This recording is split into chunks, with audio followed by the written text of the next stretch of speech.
Welcome back to another one of our videos.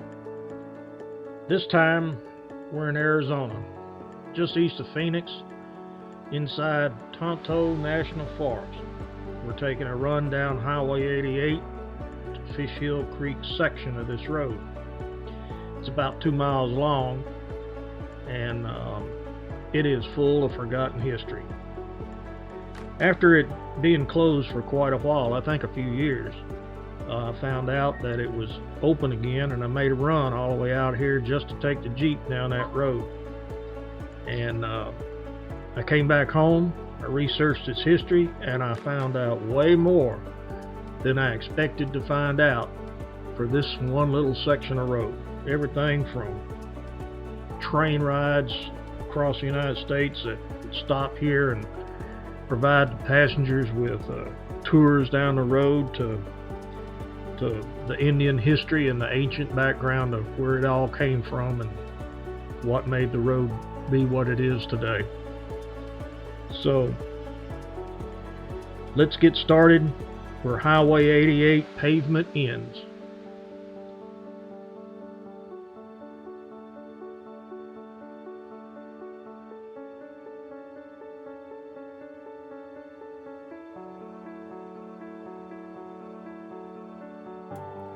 Just as soon as you leave the Highway 88's pavement, the road will narrow down to a one-way little section or two along your road, and there's only one last turnaround and a gate before you're actually going to go down a Fish Creek Hill section of the road.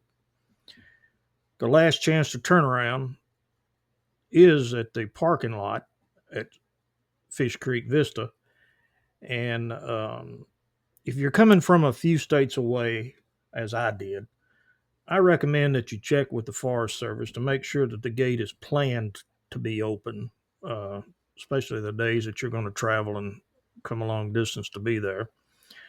There are no trailers allowed of any type in any form or fashion down the road.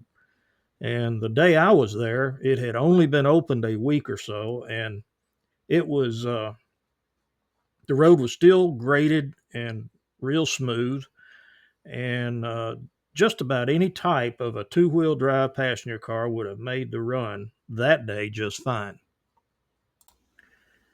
The history of Highway 88, including this gravel section of it where we're on right now, it goes back to 1905, when it was originally built from the Southern Pacific Railroad train station in Mesa, Arizona. Now that is jam up against the east side of Phoenix, and it ran all the way to the Theodore Roosevelt Lake. And they were building a new dam in that time, and it was being built, and it spurred the construction of this road to go on through and get it built for the supplying and getting supplies from the railroad all the way to that dam, and that was the best route. And the it turned out that the actual road's construction the labor was provided by mainly Apache Indians of the local area that were living there, and they would set up their camps along with their family and kids. They bring them with them, according to the history records. That while the Indians would work with the regular construction crews there, they provided most of the labor, the hard labor part. And when it was actually finished, it was completed in September 3rd, 1905, for a total cost of $551,000, all the way from the dam site back to Mesa, Arizona. And that's quite a lot, but it was only a gravel road. Most of it was one lane, and with areas to pass each other when they get opportunity and stuff like that, how it works on a one lane road. But mainly that's all it was, just a gravel road at that time, including the section that you're driving down now, which pretty much is probably the way it looked then, because they haven't improved this area since that time. Now, It was officially the Tonto Wagon Trail. That's the name of it. That's what it was constructed under the name to be, and it remained that for years. And when it became the Apache Trail some years later, it has a interesting fact that the Southern Pacific Railroad actually named the road. Out of all the old photos that I found, there was one of a pack train of mules, and it was on a hairpin turn. Now, the road has changed so much over these years that it turned out to be the hardest one for me to figure out where this was. And the only way I actually was able to locate it was from the mountains across the valley and the silhouette inside the photograph of finding the mountain range. I couldn't locate it with the rocks along the side because the road's got so many I just and turns in it that this was the only way I could find it.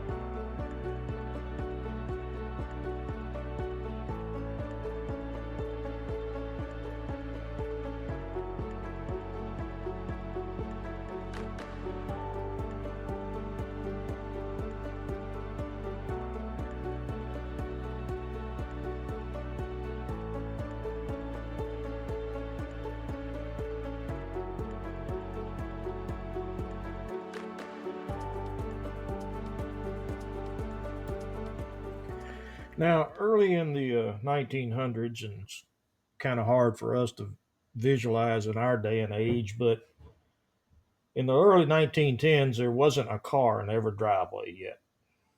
Personal transportation actually was still mainly horse drawn buggies and on horseback.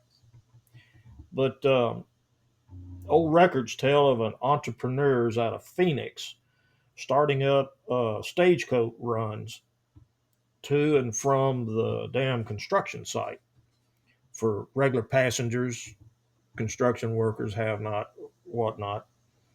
And these companies included what they called excursions and advertised it like that. And they would come out of Phoenix and go up and down this section of the road in open type stages. And mainly families out of Phoenix on sightseeing trips would make that horse drawn run. Now, not soon after followed the automobile tours, and they were actually provided by the Southern Pacific Railroad, some of the very first ones. And no kidding, your train ride on the Sunset Limited going from New Orleans to Los Angeles back in the day behind a steam engine would include a layover and a day-long automobile ride provided by the railroad down this road just to come down to this bridge, turn around and go back up, take some pictures of the scenic section that we're riding on right now. Now, the Southern Pacific is credited with the name Apache Trail for the road because they wouldn't call it the wagon road in their advertising. They had to make it sound a whole lot better. So they're advertising it as the Apache Trail. And it stuck and became officially the name of the road.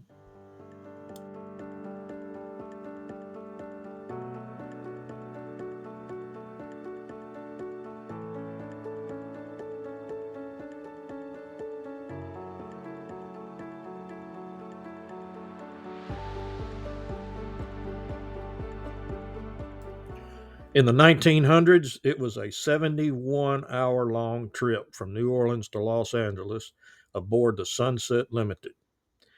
It was the Southern Pacific's premier passenger train, all matching top of the line Pullman built cars. In the 1950s, it was a streamliner pulled by modern diesels of the time. And still, to this day, Amtrak runs the Sunset Limited from Florida to California.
As for the road having actually been closed, it was due to a rock slide resulting first from a fire that consumed about 124,000 acres of this land around here of the national forest.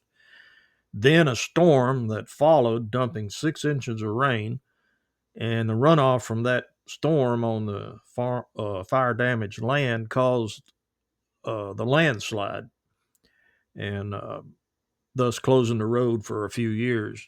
And the road itself was impassable because of the storm, also, and a lot of other places up and down the road. It eroded it all the way out.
Searching for anything to do with this bridge, I came across the fact there was a couple of bridges previous to this one getting built that was built in its place. And of the pictures I found, one struck me kind of as unusual, but at the same time felt like a little history was in it.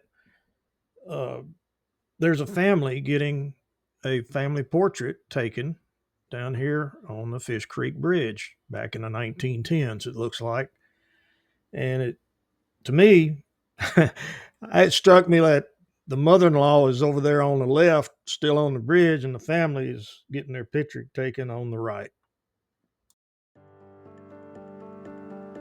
The bridge you drive over today is over 100 years old. It was built by the Missouri Valley Bridge and Iron Company. As for me on this trip, I will be coming back here again and maybe do another video. But this time around, I turned around just past the bridge and I was starting to head back up. And a group of 8 or so side-by-sides were making a run all together as a group. And they stopped and we talked a little bit, and they told me I was turning around too soon. And if you'll go on to the historical Roosevelt Dam site, there's a good place to eat there at a marina right beside the dam. So those of you watching, take note. As for me, some of the best views of this valley is going west up the road back to the Vista parking lot. And I hope you have enjoyed this video. Thank you for watching.